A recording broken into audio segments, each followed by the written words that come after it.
ये students, so this time a very important chapter का very important part, how do organisms reproduce, class 10 का जो chapter है जो हमने ऑलरेडी शुरू कर दिया। फर्स्ट पार्ट में हमने पूरा जो डेफिनेशन से लेके टाइप्स ऑफ रिप्रोडक्शन हमने देखा, एसेक्सुअल, सेक्सुअल, एसेक्सुअल का डिटेल देखा था। सेकेंड पार्ट में हमने सेक्सुअल रिप्रोडक्शन इन प्लांट्स करा, फ्लावरिंग प्लांट्स। वैसे इस पार्ट में हमको रिप्रोडक्शन इन ह्यूमंस करना है। यस, वो चैप्टर, वो पार्ट जिसका हमको इंतजार होता है 10th में, और क्यों ना हो भाई, ये बहुत इंपॉर्टेंट पार्ट है हमारी जिंदगी से जुड़ा हुआ। ठीक है, ऑब्वियसली ये चीज अवेयरनेस के लिए सरकार भी कहती है, पर काफी स्कूल्स में इसको ये चैप्टर स्किप कर दिया जाता है। अगर कराया भी जा रहा है तो डिटेल में नहीं कराया जा रहा है। ठीक है, होप भाई ऐसा ही हुआ होगा, अगर हुआ है तो कमेंट सेक्शन में बताइएगा। ठीक है, और उन टीचर्स से रिक्वेस्ट है कि अगर आप लोग ये वीडियो देख रहे हो तो ज़रूर अपने बच्चों को पढ़ाइए ये चैप्टर, भाई बहुत ज़रूरी चीज़ है। अगर ये नहीं पढ़ाई जाएगी, सपोज वो 10th के बाद अगर साइंस नहीं ले रहे, ऐसा नहीं कि भाई उनको अवेयरनेस नहीं है, पर सही गाइडेंस देना ज़रूरी है इस टॉपिक के बारे में। तो ज़रूर अपने बच्चों को ये चीज़ पढ़ाइए, इस चीज़ का नॉलेज होना ज़रूरी है। ओके, सो स्टार्टिंग विद, यहाँ पर मैंने 2 रिप्रोडक्टिव सिस्टम बनाए हैं। Yes, this is male reproductive system जो आपको यहाँ पर दिख रहा होगा, and yes this is female reproductive system. ठीक है, अब यहाँ पर पहले हम मेल रिप्रोडक्टिव सिस्टम के कुछ पार्ट्स जो हैं जो हम देख लेते हैं। यहाँ पर ये है टेस्टिस, जो एग्जैक्टली बिकॉज वी नो कि भाई ये सेक्सुअल रिप्रोडक्शन है, तो यहाँ पर क्या होगा, हमारा फाइनल एम जो है वो क्या है, इट इज मेल और फीमेल गैमेट का फ्यूज होना, फर्टिलाइजेशन। तो फर्टिलाइजेशन तभी हो पाएगा जब वो 2 गैमेट्स फ्यूज होंगे, आपस में मिलेंगे। तो एग्जैक्टली हमको ये देखना होगा कि मेल गैमेट बनता कहां पर है। तो ये वो पार्ट है टेस्टिस। अगर सिंगुलर में बोलो तो TES होता है, प्लूरल में ऑब्वियसली प्लूरल में प्रेजेंट होता है TES। ओके, तो ये जो टेस्टिस है ये वो पार्ट है जो एग्जैक्टली क्या करता है, male germ cell, that is sperm को प्रोड्यूस करता है। so this produces male germ cell called sperm। ठीक है, पता होगा भाई, इसका तो पिक्चर आपने न जाने कई बार देख लिया होगा। स्पर्म है ना, एक ऐसा कुछ फिश की तरह देखने वाला स्ट्रक्चर है। ओके, तो ये स्पर्म के अंदर ही क्या प्रेजेंट होता है, इसी के अंदर होता है male gamete. Okay, so basically you can call this as male germ cell, this is containing male gamete. और सिर्फ यही नहीं, टेस्टिस का और एक काम है, ये चीज तो हमको पता ही है, हार्मोनल सिस्टम में हमने पढ़ा होगा कि टेस्टिस जो है वो मेल हार्मोन कौन सा वाला होता है, टेस्टोस्टेरोन, ये भी प्रोड्यूस करता है, रिस्पॉन्सिबल फॉर प्यूबर्टी के टाइम पे जो मेल के अंदर मेल चेंजेस आते हैं, है ना, बॉडीली बिहेवियरल जो भी मेल वाले चेंजेस होते हैं वो इस वजह से होते हैं, इस हार्मोन की वजह से। ठीक है, ये चीज हमने कंट्रोल एंड कोऑर्डिनेशन में कवर करी है। अगर आपने चैप्टर नहीं पढ़ा है तो देख लीजिए चैनल पे, उसको भी मैंने क्रिएट कर दिया है। ओके, सो टेस्टिस यहाँ पर एक बहुत इंपॉर्टेंट पार्ट जो क्या करता है, जो एग्जैक्टली यहाँ पर प्रोडक्शन करता है मेल जर्म सेल का, कॉल्ड स्पर्म, जिसके अंदर मेल गैमेट होता है। इसके अलावा ये मेल हार्मोन भी प्रोड्यूस करता है। अच्छा, ये टेस्टिस जिस स्किन के अंदर, जिस स्किनी बैग के अंदर ये होता है, उस स्किन को क्या कहा जाता है, दैट इज कॉल्ड स्क्रोटम। अब सवाल ये उठता है कि टेस्टिस बॉडी के अंदर क्यों नहीं लोकेटेड है, जैसे हमारे बाकी ऑर्गन्स बॉडी के अंदर हैं, टेस्टिस को क्यों अलग से एक स्किन में बॉडी के बाहर लोकेट किया गया है? इसलिए क्योंकि स्पर्म प्रोडक्शन के लिए जो थोड़ा सा, मतलब हमारा बॉडी टेम्परेचर 37 होता है, स्पर्म प्रोडक्शन के लिए थोड़ा सा कम टेम्परेचर रिक्वायर्ड होता है। So a little lower temperature provide करने के लिए यहाँ पर टेस्टिस को बॉडी से या अब्डोमेन से थोड़ा बाहर लोकेट किया गया है। सो यहाँ पर स्क्रोटम जो है एग्जैक्टली क्या कर रहा है, it provides that low temperature for the production of sperm. याद रहे कि स्पर्म प्रोडक्शन के लिए थोड़ा सा लो टेम्परेचर चाहिए, एग्जैक्टली हमारे बॉडी टेम्परेचर पे स्पर्म नहीं बन सकता, इसलिए टेस्टिस जो है वो अब्डोमेन से बाहर लोकेट किया गया in that separate skin called scrotum. ठीक है, इसके बाद ये जो टेस्टिस है, ये अगर जो स्पर्म प्रोड्यूस करेगा तो स्पर्म कौन से रास्ते जाएगा, you can see this sperm will go through this tube और दिस डक्ट, यानी ये वो स्पर्म डक्ट है जिसको हम वास डिफरेंस भी कहते हैं।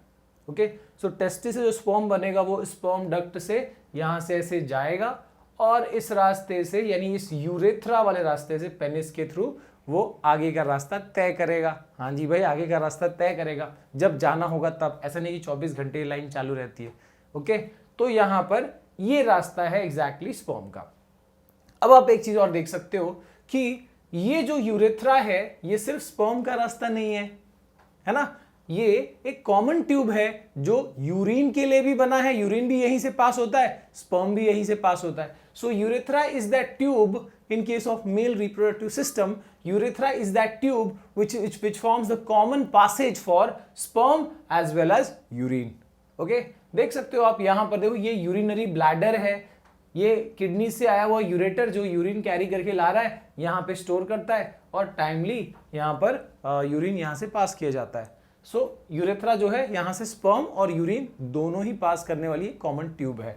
ओके, इसके अलावा आप देख सकते हो इस सिस्टम में एक और चीज है, ये देखो ये दो ग्लैंड्स जो यहां पर दिख रहे हैं, सेमिनल वेसिकल और प्रोस्टेट ग्लैंड। सेमिनल वेसिकल और प्रोस्टेट ग्लैंड क्या काम है इनका फंक्शन वेरी इंपॉर्टेंट, एग्जाम में आता है तो भाई बताना जरूरी है। सेमिनल वेसिकल का और प्रोस्टेट ग्लैंड का काम यह है कि जब स्पर्म आने वाला होगा तो स्पर्म के स्विम करने के लिए एक फ्लूइड मीडियम बनाना, और साथ में उस स्पर्म को अपना जो भी रास्ता वो तय करेगा उतने रास्ते के लिए उसको फूड की जरूरत होगी, वो नरिशमेंट भी स्पर्म को कौन प्रोवाइड करेगा, इससे निकला हुआ फ्लूइड, है ना। अब सेमिनल वेसिकल से जो फ्लूइड निकलता है उसको सेमिन कहते हैं। तो आपको जो क्वेश्चन आएगा ना वो अलग से नहीं आएगा, इनको कंबाइन बोला जाएगा कि what is the function of seminal vesicle and prostate. तो आपको ऐसे लिखना है, दे सेक्रीट या they provide secretion, they provide secretion which help in easy passage of sperm। Sperm का रास्ता आसान बनाता है, उसको स्विम करने में हेल्प होता है, जब कोई फ्लूइड रहेगा तो आसानी से वो पास हो पाएगा। And also this secretion provides nourishment to the sperm. याद रहे, सेमिनल वेसिकल और प्रोस्टेट ग्लैंड का दो फंक्शंस, एक कि जो सेक्रीशन सेक्रीट करता है, जो फ्लूइड सेक्रीट करता है, उस फ्लूइड से स्पर्म का फ्लो होना उसकी मदद से आसान हो जाता है, उसके अंदर से आसानी से स्पर्म स्विम करके जा सकता है, और दूसरा कि वो फ्लूइड स्पर्म को नरिशमेंट भी प्रोवाइड करता है, it also provides nourishment to the sperm. याद रहे, भूलना नहीं है इसको, ठीक है। तो यहां पर हमने देख लिया कि एग्जैक्टली जो मेल सिस्टम है उसके अंदर क्या क्या पार्ट्स हैं। इसमें याद रहे कि एक टेस्टिस जो मेल जर्म सेल यानी स्पर्म प्रोड्यूस करता है, और दूसरा है penis which is the external male reproductive organ. ये वो ऑर्गन है जिससे फीमेल बॉडी में स्पर्म को डिलीवर किया जाएगा। ओके, अब यहां पर हम देखते हैं कि ये जो स्पर्म है वो उसको यहां पर फीमेल से, मतलब पहले हम फीमेल रिप्रोडक्टिव सिस्टम को देख लें, उसके बाद हम देखें कैसे वो फ्यूजन होगा। तो फीमेल रिप्रोडक्टिव सिस्टम में जैसे यहां पर टेस्टिस है, वैसे यहां पर ओवरी है, एक इधर है एक इधर है। तो ये ओवरी क्या करता है, it is responsible for production of female germ cell, जिसको क्या कहते हैं, ओवम कहते हैं। सही है ना, ओवम कहते हैं। और जैसे यहां पर टेस्टिस जो है स्पर्म के साथ में टेस्टोस्टेरोन प्रोड्यूस कर रहा था, वैसे ओवरीज का काम क्या है, ये कौन सा हार्मोन प्रोड्यूस करता है, obviously female hormone oestrogen and progesterone. ठीक है, तो ये दो चीजें यहां पर प्रोड्यूस हो रही हैं, ये दो हार्मोन्स यहां पर प्रोड्यूस हो रहे हैं। ओके, तो अब यहां पर इस केस में आप देख सकते हो कि और क्या क्या पार्ट्स हैं। तो ये एग्जैक्टली ओवम प्रोड्यूस कर रहा है, और ये जो फीमेल हार्मोन है वो एग्जैक्टली किस लिए रिस्पॉन्सिबल है, प्यूबर्टी के टाइम पे जो भी फीमेल चेंजेस हैं वो सब इस हार्मोन की वजह से, इन हार्मोन्स की वजह से फीमेल्स के अंदर होंगी। ठीक है, आपको पता होगा मेल्स और फीमेल्स में डिफरेंट चेंजेस होते हैं ड्यूरिंग सेकेंडरी सेक्सुअल कैरेक्टर का चेंजेस, जो प्यूबर्टी के टाइम पे होता है। प्यूबर्टी यानी तुम मेनली कॉमन टर्म्स में उसको टीनेज कह सकते हो, जिसमें सारे एडोल्सेंस वाले चेंजेस होते हैं, 8th क्लास में हमने पढ़ा होगा, राइट। मेल्स के अंदर डिफरेंट, फीमेल्स के अंदर डिफरेंट। नहीं तो बचपन से लेके, ठीक है ना, बचपन से लेके हम अराउंड 10-11 ईयर्स तक जो मेल्स और फीमेल्स में नॉर्मल फिजिकल ग्रोथ होता है, दोनों में कॉमन। पर इस 10 या 11 ईयर्स के बाद जो है हमारे अंदर जो फीमेल्स है उनके अंदर female changes, different reproductive growth होना चालू जाता है और मेल्स में अलग चेंजेस होते हैं। दोस चेंजेस आर कॉल्ड एडोलसेंस, और जिस पीरियड में होता है उसको क्या कहा जाता है? प्यूबर्टी कहा जाता है, राइट। अब यहां पर अगर हम देखें, जैसे यहां पर पेनिस था, this was a male reproductive organ, वैसे यहां पर फीमेल रिप्रोडक्टिव ऑर्गन जो एक्सटर्नल ऑर्गन है वो क्या है? इट इज वेजाइना, जहां से पेनिस और वेजाइना का कांटेक्ट होगा और इस वजह से पेनिस जो है वो वेजाइना के अंदर स्पर्म डिलीवर कर पाएगा। तो ये चीज आपको ध्यान रखनी है।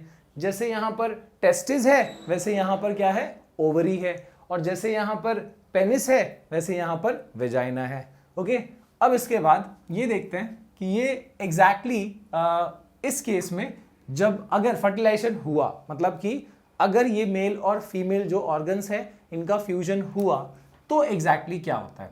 तो यहां से स्पर्म पास होगा, और मान लो अभी मैं फीमेल ऑर्गन्स के या पार्ट्स के मैं अभी डिटेल नहीं बता रहा, पहले ये चीज बता दूं उसके बाद फिर हम डिटेल पे आएंगे। तो अगर मान लो कि ये स्पर्म गया, और आपको पता होगा स्पर्म जो है ना उस एग्जैक्टली जब कॉपुलेशन वो प्रोसेस, यानी मेटिंग, कॉपुलेशन कहो या सेक्सुअल इंटरकोर्स कहो, जब एग्जैक्टली वो प्रोसेस होने वाला होगा या होगा, उसी पॉइंट पे यहां पर स्पर्म प्रोड्यूस होता है, टेस्टिस फ्रेश स्पर्म प्रिपेयर करता है, और एक टाइम पे मिलियंस ऑफ स्पर्म्स जो है वो प्रिपेयर होते हैं। उसका रीजन भी आपको पता चलेगा, क्योंकि ये रास्ता इतना डिफिकल्ट है कि जो सबसे जो नॉर्मल स्पर्म्स होंगे वो यहाँ से पास भी नहीं हो पाएंगे, जो हेल्दीएस्ट स्पर्म होगा वही यहाँ पर आगे जा पाएगा, और नेचर भी यही चाहता है कि जो हेल्दीएस्ट स्पर्म है वही जाके एग को फर्टिलाइज करे। और यहाँ पर जैसे मैंने बताया मिलियंस ऑफ स्पर्म्स एक बार में प्रोड्यूस होते हैं, यहाँ पर ऐसा नहीं है। यहाँ पर प्यूबर्टी के स्टार्ट होते ही एग का, एक्चुअली देखो एग जो होता है ना, या ओवम जिसको हम कहते हैं, वो यहाँ पर बाय बर्थ ही इस फीमेल के अंदर मिलियंस ऑफ ओवम रहेंगे, बहुत सारे ओवम रहते हैं। अब मिलियंस नहीं तो मतलब काफी सारे, जितने भी ओवम्स उनके लाइफ टाइम में होने वाले वो सब इमेच्योर एग के फॉर्म में उनके अंदर बाय बर्थ ही होता है। पर ये एग मेच्योर होना कब शुरू होता है? ये that start of puberty, puberty के स्टार्ट में ये एग एक एक करके मेच्योर होता है, हर एक मंथ में या 28 डेज में कहो, ठीक है, एक एग मेच्योर होता है, और एग के मेच्योर होने के प्रोसेस को क्या कहते हैं? That is called ovulation. क्या कहा जाता है इसको? ओव्यूलेशन कहते हैं।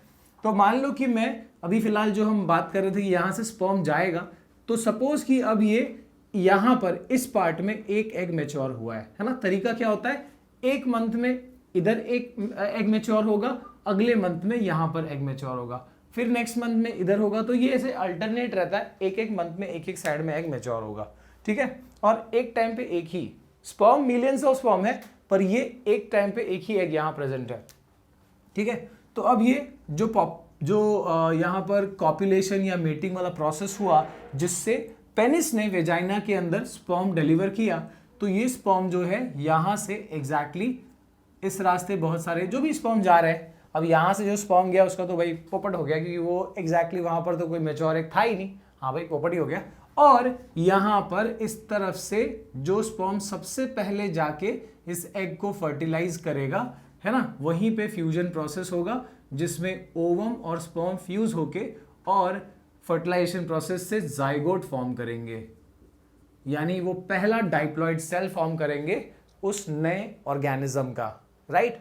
तो ये चीज ऐसे नॉर्मली इस तरीके से होगी, और आगे जाके यही जाइगोट जो है वो फिर मल्टीप्लाई करता जाएगा, या कहो तो सेल डिवीजन होता जाएगा, और वो ग्रुप ऑफ सेल यानी टिश्यू बन जाएगा, और उस टिश्यू को क्या कहेंगे? एम्ब्रियो। पर वो सारा प्रोसेस यही नहीं होगा, वो प्रोसेस जो है यहाँ पर वो एम्ब्रियो धीरे धीरे इस रास्ते वापस आएगा, और यहाँ पर आके इन वॉल्स पे आके वो एम्ब्रियो या वो टिश्यू अटैच हो जाएगा, ठीक है। एंड ये वॉल्स के बारे में भी थोड़ा बता दें, ठीक है। वैसे इस अटैचमेंट प्रोसेस को हम क्या कहते हैं? This is called implantation. याद रखना, अनदर इंपॉर्टेंट क्वेश्चन, कि जो एम्ब्रियो है, ठीक है, वो यहां पर इस पार्ट को एक्चुअली ये पूरा डेवलप हो जाता है, ब्लड वेसल्स हो जाते हैं यहाँ पर, इस पार्ट को प्लेसेंटा कहा जाता है। प्लेसेंटा पे एम्ब्रियो का ये attachment, this attachment process is called what? This is called implantation. Very important question. What is implantation? The process of attachment of embryo on the placenta is called implantation. तो यहां पर baby जो है वो इसी part में develop होता है. इसी को आप, ये जो यूट्रस जिसको कहा गया है, ये वो पार्ट है जहां पर बेबी ग्रो होगा. तो प्लेसेंटा जो है वो कैसे प्रिपेयर्ड रहता है वो भी हम देख लेते हैं. अब यहां पर फीमेल रिप्रोडक्टिव सिस्टम की अगर हम बात करें तो यहां पर जब फीमेल का प्यूबर्टी स्टार्ट होता है, उस स्टार्ट के साथ मैंने बताया कि एग मैच्योर होना चालू होता है. तो सिर्फ एग मैच्योर नहीं होता. मान लो कि ये प्यूबर्टी स्टार्ट हुआ तो यहाँ पर ये एक एग जो है वो मैच्योर हुआ है, और इस एग के मैच्योरेशन के साथ में एक चीज़ और हुई है, दैट इज ये जो यूट्रस है ये अपने आप को तैयार करता है ताकि अगर बाय चांस फर्टिलाइजेशन हुआ तो उसको एम्ब्रियो अपने ऊपर अटैच कराना होगा. इसके लिए एम्ब्रियो को नरिशमेंट एंड ऑल सब कुछ प्रोवाइड करना होगा. तो यूट्रस का अंदर का जो वॉल्स है वो बहुत सारा ब्लड वेसल्स प्रिपेयर करता है. ठीक है, और ये कब प्रिपेयर हो रहा है? उसी दौरान जब यहाँ पर ये एग जो है मैच्योर हो रहा था, यानी उस 28 दिन का जो प्रोसेस है, जब ये एग मैच्योर होगा उतने ही टाइम में यहाँ पर ये वाला पार्ट में जो ब्लड वेसल्स है वो तैयार हो जाएंगे. बहुत सारा नेटवर्क आ जाएगा ब्लड वेसल का, और इस ब्लड वेसल का ये जो पार्ट फॉर्म हुआ है इसको क्या कहते हैं? This is called placenta. ठीक है, तो यहां पर इस एग के हर मंथ में एक एग भी प्रोड्यूस होगा, या कह सकते हो मैच्योर होगा, और उस ओव्यूलेशन के साथ, उस एग के मैच्योर होने के साथ यहां पर यूट्रस जो है अपने आप को प्रिपेयर करेगा टू रिसीव द एम्ब्रियो. ये प्लेसेंटा का प्रिपरेशन, ये ब्लड वेसल का प्रिपरेशन करेगा एवरी मंथ. तो क्या होगा कि अगर ये जो, जैसे मैंने बताया कि यहाँ पे स्पर्म पहुंचा, अगर ये स्पर्म नहीं पहुंचा, नहीं ऑब्वियसली हर महीने तो स्पर्म नहीं पहुंचेगा, तो अगर स्पर्म नहीं पहुंचा तो नॉर्मली क्या होता है? तो ये एग जो है ये डैमेज हो जाएगा, ये रप्चर हो जाएगा, और उसके साथ साथ ये जो ब्लड वेसल्स है, ये ब्लड वेसल्स भी डैमेज होगा, और इससे ब्लड का डिस्चार्ज वेजाइनल ओपनिंग के थ्रू बाहर आएगा. एंड अबाउट हर 28 दिन में या हर 30 डेज में, या कहो तो एवरी मंथ ये डिस्चार्ज जो है ब्लड का होता रहेगा in case of females. Obviously बचपन से स्टार्ट नहीं होगा. कब से स्टार्ट होगा? जब से ओव्यूलेशन स्टार्ट हुआ. ओव्यूलेशन कब स्टार्ट हुआ? विद द प्यूबर्टी का स्टार्ट. अब सब फीमेल्स में ऐसा नहीं कि एक ही एज पे स्टार्ट होगा, किसी में आगे किसी में पीछे, ये स्टार्ट हो सकता है. ठीक है, लेकिन एक एज पे ये चीज शुरू हो जाएगी, और एवरी मंथ ये डिस्चार्ज जो है इसको मेंस्ट्रुअल साइकिल या मेंस्ट्रुएशन कहते हैं, जिसको नॉर्मली कॉमन टर्म्स में पीरियड्स भी कहा जाता है. ठीक है, अब ये फीमेल्स में एवरी मंथ ये साइकिल चलेगा. ओव्यूलेशन के साथ साथ में ये ब्लड का जो वेसल्स है वो प्रिपेयर होगा, प्लेसेंटा का प्रिपरेशन होगा, ताकि अभी अगर फ्यूचर में कभी ऐसा मैकेनिज्म हुआ तो उस जाइगोट को या उस एम्ब्रियो को यहाँ पर अटैच करना होगा. एंड इस अटैचमेंट के बाद वो धीरे धीरे वो एम्ब्रियो नरिशमेंट लेता रहेगा और अपना वेस्ट वहां पे देता रहेगा. तो यहाँ पर आपको एक चीज और समझ में आ गई कि what is the function of placenta. Function of placenta क्या है? कि वो अपने ऊपर एम्ब्रियो को रिसीव कर ले और फिर उस एम्ब्रियो को नरिश करता जाए और उससे वेस्ट कलेक्ट करके और उसको मतलब जगह पे डिस्पोज भी किया जाए. तो यहाँ पर it is providing nourishment and taking away the waste. ये काम रहेगा उस प्लेसेंटा का, और धीरे धीरे ये टिश्यू ग्रो होते होते, ठीक है, एक नए जनरेशन का बॉडी पार्ट्स उसमें डेवलप होना चालू होगा. और उस बेबी का बॉडी पार्ट्स जब डेवलप होना स्टार्ट होगा तो वैसे कंडीशन में उसको क्या कहते हैं? उसको फीटस कहा जाता है. ठीक है, तो देखो पहले एक सिंगल सेल था तो जाइगोट, फिर टिश्यू बना तो उसको हमने एम्ब्रियो कहा, फिर अब जब उसमें बॉडी पार्ट्स बनने लगे तो उसको हमने फीटस कहा, और फिर ये जो जेस्टेशन या गेस्टेशन पीरियड कहा जाता है, जो 9 मंथ का या समझो 40 वीक्स का जो ये साइकिल है, इसमें ये बेबी पूरा डेवलप हो जाएगा ह्यूमंस की अगर हम बात करें, और उसके बाद में फिर वो वेजाइनल ओपनिंग के थ्रू उसको डिलीवर किया जाएगा. ठीक है, तो यहाँ पर ऑब्वियसली ये प्रोसेस फीमेल्स के लिए ज़्यादा डिफिकल्ट है मेल्स की कंपैरिजन में. तो इस वजह से अब फीमेल्स पे जिम्मेदारी जो है इस चीज़ की ज़्यादा रहेगी, और रिस्पॉन्सिबिलिटीज़ के केस में मेल्स को भी इस मामले में जब ये लोग एज अ कपल होंगे तो इनको आगे का जो प्रोसेस है, भाई बच्चा करना है नहीं करना है, कब करना है, ये चीज़ बहुत सोच समझ के करनी होगी. तो वो रिप्रोडक्टिव हेल्थ के बारे में भी हमको देखना होगा। उससे पहले मैं यहाँ पर एक ट्विंस वाला, ये क्वेश्चन भी आते रहता है कि सर ट्विंस कैसे होता है। तो ट्विंस होने के दो रीजंस हो सकते हैं। एक रीजन तो ये कि कभी बाई चांस ये फीमेल पार्ट में क्या हो सकता है ना कि एक साथ 2 एग मैच्योर हो सकते हैं। मान लो इधर भी हो गया, इधर भी हो गया, या एक साइड में 2 हो गया, एक साथ 2 एग मैच्योर हो सकते हैं और फिर 2 स्पर्म जाएगा, उसको फर्टिलाइजेशन करेगा। तो इसको हम डाइजाइगोटिक ट्विंस कहेंगे, 2 जाइगोट फॉर्म हुआ।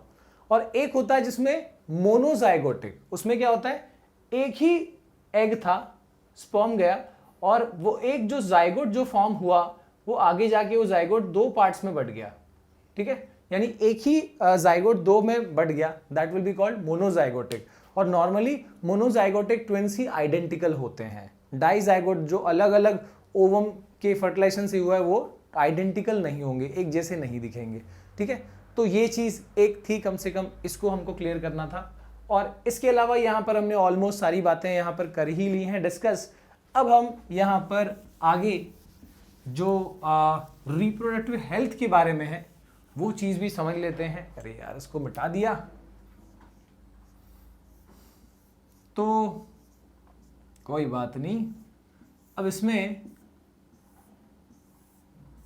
This part was called cervix, इसको बोलते हैं वेजाइना, ठीक है। तो अब यहां पर क्या होगा कि रिप्रोडक्शन जो प्रोसेस है वो तो बहुत इंपॉर्टेंट है ही, ऑब्वियसली ये भले ही उस ऑर्गेनिज्म के लिए ज़रूरी ना हो उसके ज़िंदा रहने के लिए, फिर भी इसको लाइफ प्रोसेस में इंक्लूड किया गया है।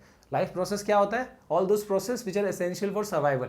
तो ये भले ही उसके सर्वाइवल के लिए एसेंशियल ना हो पर उसके स्पीशीज के कंटिन्यूएशन के लिए एसेंशियल है, इसलिए हम इसको लाइफ प्रोसेस में इंक्लूड करते हैं। ओके, तो यहाँ पर रिप्रोडक्शन जब हम ये सेक्सुअल इंटरकोर्स की बात करते हैं इन ह्यूमंस, तो यहाँ पर इससे जुड़ा हुआ डिसीजेस भी है, ठीक है।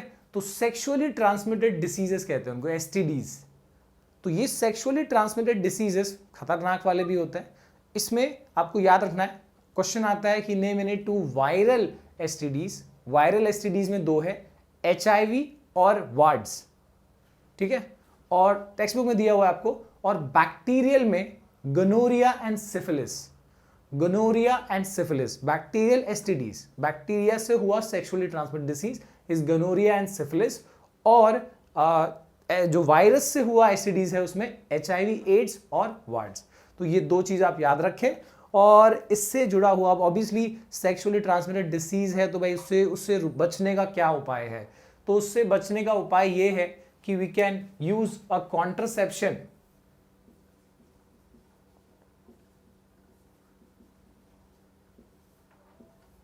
मेथड, ठीक है। तो अब ये कॉन्ट्रासेप्शन मेथड में क्या क्या आता है, क्योंकि सिर्फ एसटीडीज ही नहीं, प्रेगनेंसी भी काफी टाइम पे प्रेगनेंसी भी अवॉइड करनी हो सकती है, अनवांटेड प्रेगनेंसी। तो उसको रोकने के लिए भी यहां पर ये टेक्निक्स काम आएंगी। तो इसमें आपको 4 मेथड्स जो है वो एटलीस्ट पढ़ने हैं। कौन सा है इसमें, सबसे पहला है मैकेनिकल बैरियर। मैकेनिकल बैरियर, ठीक है। सेकंड है कौन सा वाला था भाई, कॉन्ट्रासेप्टिव पिल्स।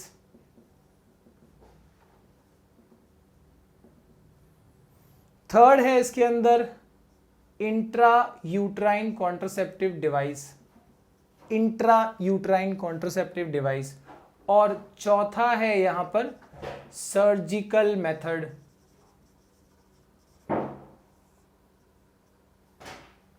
ठीक है। तो यहां पर इन ऑल हमको कॉन्ट्रासेप्टिव, बहुत इंपॉर्टेंट क्वेश्चन है फ्रेंड्स ये, ठीक है, कॉन्ट्रासेप्टिव मेथड्स। ओके, 4 मेथड्स आपको याद रखने हैं इसमें, जो अनवांटेड प्रेगनेंसी को, फीमेल्स के अनवांटेड प्रेगनेंसी को रोकने के काम में आ सकता है। और इसमें से एक जो है ये वाला जो यहां पर होगा वो आपको सेक्सुअली ट्रांसमिटेड डिसीज जो है उसको रोकने के भी काम में आ सकता है। सो मैकेनिकल बैरियर में क्या आता है, यस ये आता है, क्या है भाई, कॉन्डम्स। यस, मैकेनिकल बैरियर्स में यानी क्या, यानी ये एक ऐसी कवरिंग होती है जो पेनिस के ऊपर लगाया जाता है और इसके साथ जब इंटरकोर्स किया जाएगा तो स्पर्म, बिकॉज ये एक प्लास्टिक टाइप एक कवरिंग होगी, ठीक है, नॉट प्लास्टिक पर एक कवरिंग ऐसी जो स्पर्म को आगे बढ़ने नहीं देगा। ओके, सो अब ये फीमेल्स के लिए भी ऐसे एक डायफ्राम कहते हैं उसको, वो फीमेल्स के लिए भी आता है, जिसमें फीमेल के इस वेजाइनल पार्ट में उसको इंसर्ट किया जाएगा और फिर जब इसमें सेक्सुअल इंटरकोर्स होगा तो इसमें भी स्पर्म जो है वो यहाँ से रुक जाएगा, इससे आगे नहीं जाएगा। Okay, so mechanical barrier STDs को रोकने के काम में आ सकता है, और शॉर्ट टर्म में प्रेगनेंसी को, शॉर्ट टर्म में इसलिए क्योंकि ये जो है सिर्फ सेक्सुअल इंटरकोर्स के टाइम पे एक बार में ऐसे यूज होगा, ऐसा तो नहीं कि एक बार एक चीज ले ली खरीद ली आप जिंदगी भर चलेगा, ऐसा तो नहीं है ये। ओके, तो ये मैकेनिकल बैरियर। फिर इसके बाद कॉन्ट्रासेप्टिव पिल्स, कॉन्ट्रासेप्टिव पिल्स यानी वो गोलियां, देर आर, ऐसे नहीं कि कोई भी गोली जो हम काफ़ी सारे आते हैं, अब मैं नाम नहीं ले सकता, पर ऐसे बहुत सारे दवाइयां हैं जो बहुत हार्ड होते हैं और जो फीमेल्स के लिए बहुत खतरनाक हो सकते हैं, आगे कभी भी प्रेगनेंसी नहीं होगी ऐसे कंडीशन डेवलप करा सकते हैं। ठीक है, तो मैं उन गोलियों की बात नहीं कर रहा, ये वो हैं जो डॉक्टर्स प्रिस्क्राइब करते हैं, डॉक्टर्स के प्रिस्क्रिप्शन पे दिया जाता है, जिसमें एवरीडे फीमेल को वो गोलियां कंज्यूम करनी है और इससे वो लोग प्रेगनेंसी को अवॉइड कर सकते हैं। अब देखो यहाँ प्रेगनेंसी के बारे में अगर कहें अनवांटेड प्रेगनेंसी यानी क्या, तो ऐसा नहीं है कि सिर्फ शादी के पहले वाली प्रेगनेंसी अनवांटेड होती है, वो तो है, पर इसके अलावा शादी के बाद भी फीमेल काफ़ी टाइम ऐसा चाहती है कि उनको अभी प्रेगनेंसी ना हो। जैसे मान लो कि अभी फीमेल की जस्ट शादी हुई है और वो नहीं चाहती कि अभी 1 साल तक या 6 महीने तक बच्चा करे, ठीक है, या प्रेग्नेंट हो, तो ये अगर उस दौरान भी उसको प्रेगनेंसी हो गई तो that will be unwanted pregnancy. ठीक है, या फिर और एक सिचुएशन कब हो सकता है, जैसे कि समझो एक बच्चा अभी हुआ है और एक बच्चे के बाद जो नेक्स्ट बच्चा उनको चाहिए उसमें 3 साल का कम से कम गैप होना चाहिए। तो अगर वो अवॉइड कर रही है और उसके बीच में मतलब एक बच्चा हुआ और जस्ट उसके 1 महीने बाद वो प्रेग्नेंट हो गई, तो that pregnancy is also unwanted for her. तो ऐसा वाला प्रेगनेंसी भी अनवांटेड हो गया। या फिर और कौन सी केस में अनवांटेड होगा, जैसे कि मान लो एक कपल ऐसा है जिन्होंने प्लान किया था 2 बच्चे होने का, उनको 2 बच्चे हो गए और उसके बाद फिर वो लोगों ने चाहा था कि बच्चे ना हो और फिर प्रेग्नेंट हो गई वो लेडी, तो that is again unwanted pregnancy. तो ऐसे सब प्रेगनेंसी के लिए यहाँ पर ये मेथड्स बताए जा रहे हैं। ठीक है, मैकेनिकल बैरियर्स ये तो शॉर्ट टर्म में है। ठीक है, और जैसे मैंने बताया कि अगर फीमेल चाहती है कि भाई अभी शादी हुई है और 6 महीने तक बच्चे नहीं चाहिए, तो either mail can use this, और या फिर ये फीमेल जो है ये पिल्स का कंजम्पशन कर सकती है, लेकिन डॉक्टर्स के प्रिस्क्रिप्शन पे। ठीक है, और ये हार्मोनल चेंजेस लाता है जिससे कि प्रेगनेंसी नहीं होती। और इसके अलावा IUCD, intra uterine contraceptive device, इसके एग्जाम्पल में क्या आता है, इसके एग्जाम्पल में आता है कॉपर टी। ठीक है, कॉपर का टी शेप का स्ट्रक्चर होता है जो डॉक्टर्स की मदद से यहां पर इंसर्ट कराया जा सकता है। ठीक है, इस सर्विक्स वाले पार्ट में, जिससे स्पर्म जो है वो आगे जाने से प्रिवेंट होता रहेगा। ठीक है, so this is a copper T. Okay, intra uterine, uterus के अंदर भेज के रखने वाला कॉन्ट्रासेप्टिव डिवाइस। और ये जो डिवाइस है ऑब्वियसली कितने टाइम के लिए होगा, कितने टाइम के लिए ये हेल्प करेगा प्रेगनेंसी रोकने में, तो दैट इज 2 ईयर और 3 ईयर। मतलब जनरली ये कब यूज किया जाएगा, जब फीमेल को एक बच्चा हो गया, अगला वो 3 साल तक बच्चा नहीं चाहती, so she will use this. ठीक है, और इसके बाद अगर हम बात करें लास्ट में है सर्जिकल मेथड। तो सर्जिकल मेथड में क्या है, ये सर्जरी है बेसिकली, जो कब काम आएगी, जब फीमेल चाहती है कि भाई कभी अब बच्चे ना हो। अभी हमारे पास जो जैसे उनको मैंने बताया कि एक कपल है, उनको 2 बच्चे हो गए, अब नहीं चाहते वो बच्चे हो, तो ऐसे केस में जो परमानेंट सोल्यूशन जो ढूंढा जाएगा that will be surgical method. ठीक है, सर्जिकल मेथड में क्या किया जाएगा, सर्जरी, कौन सी सर्जरी, ये मेल्स में अलग होती है, ठीक है, और फीमेल्स में अलग होती है। In case of males that operation, that surgery is called vasectomy. ठीक है, in case of females that surgery is called tubectomy. ठीक है, क्यों vasectomy, क्यों tubectomy, क्योंकि यहां पर vas डिफरेंस को ब्लॉक किया जाता है। ठीक है, हमने देखा vas डिफरेंस कहां पर होता है, मेल सिस्टम में। ठीक है, और फीमेल्स में ट्यूबेक्टोमी क्यों कहते हैं, क्योंकि यहां पर इस फैलोपियन ट्यूब को ब्लॉक किया जाता है। ठीक है, ब्लॉक करना यानी क्या, इस ट्यूब को कट करके टाई कर दिया जाता है। ठीक है, इस ऑपरेशन को नसबंदी भी कहते हैं। और ज़रूरी नहीं है कि भाई दोनों पति पत्नी दोनों ही ऑपरेशन करा लें, दोनों में से कोई एक भी करा लेगा तो काम चल जाएगा, है ना। तो यहाँ पर जनरली फीमेल्स कराती हैं ये ऑपरेशन, अगर हम इंडिया की बात करें, ठीक है। तो यहाँ पर ये ट्यूब को कट कर दिया जाएगा, ब्लॉक कर दिया जाएगा, और फीमेल्स में अगर हो रहा है ट्यूबेक्टोमी तो उसमें ये फैलोपियन ट्यूब को कट करके ब्लॉक कर दिया जाएगा, जिससे स्पर्म जो है वो ओवम से नहीं मिल पाएगा, फर्टिलाइजेशन कभी नहीं हो पाएगा, और जिससे ये परमानेंट सोल्यूशन मिल जाएगा इस अनवांटेड प्रेगनेंसी से, ठीक है। तो होप आप लोगों को ये चीज़ जो है क्लियर हो गई। अगर इसके अलावा कोई और डाउट्स है तो ज़रूर कमेंट सेक्शन में लिखिए, और मैं कोशिश करूंगा कि इसके ऊपर में डाउट लेक्चर्स भी बनाऊं, क्योंकि हो सकता है कि इसमें डाउट्स आए, ठीक है। और इसके अलावा कोई और चैप्टर में डाउट है, कोई और चैप्टर आपको चाहते हो कि मैं बनाऊं, तो उसके ऊपर आप ज़रूर कमेंट सेक्शन में बताइए। And do like the video, अगर आपको पसंद आया, चैनल को सब्सक्राइब नहीं किया तो कर लीजिए, और बेल आइकन को भी दबा दीजिए भाई। Thank you for watching, bye bye.